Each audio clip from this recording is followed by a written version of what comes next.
Hi guys, good morning. तर आज आपण बघणार आहे साडीची खोपा घडी कसं घालतात. तर सिंपल आपण साडीची जशी घडी घालतो ना, आधी तशी घडी घालून घ्यायची.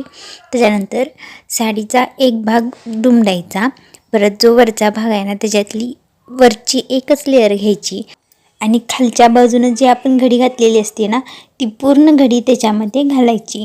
तर खोपा घडी घालण्याचं कारण म्हणजे आपण जशी साधी घडी घालतो ना ती कपाटातून पडल्यावर कशी लगेच त्याची घडी मोडती, तर खोपा घडी घातल्यावर ना कितीदा पण ती जरी साडी खाली पडली ना तरीसुद्धा त्याची घडी अजिबात मोडणार नाही. आणि आणखी एक म्हणजे आपल्याला सारखे ब्लाऊज वगैरे कसे शोधावे लागतात ते सापडत नाहीत. तर आता आपण ही खोपा घडी घातली ना त्याच्या पुढं वरती असं जी एक लेअर असते त्याच्यामध्ये आपण सगळा भाग घातलेला असतो ना, तर त्याच्यामध्ये एक छोटासा कप्पा तयार होतो, त्याच्यामध्ये आपण ब्लाऊजसुद्धा ठेवू शकतो. तर ही खोपा घडी कशी वाटली नक्की सांगा. मला माझ्या आईने आणि आईला आजीने शिकवलेली ही घडी आहे तीच मी तुम्हाला सांगते. व्हिडिओ आवडल्यास लाईक करा, शेअर करा, सबस्क्राईब नक्की करा. बाय.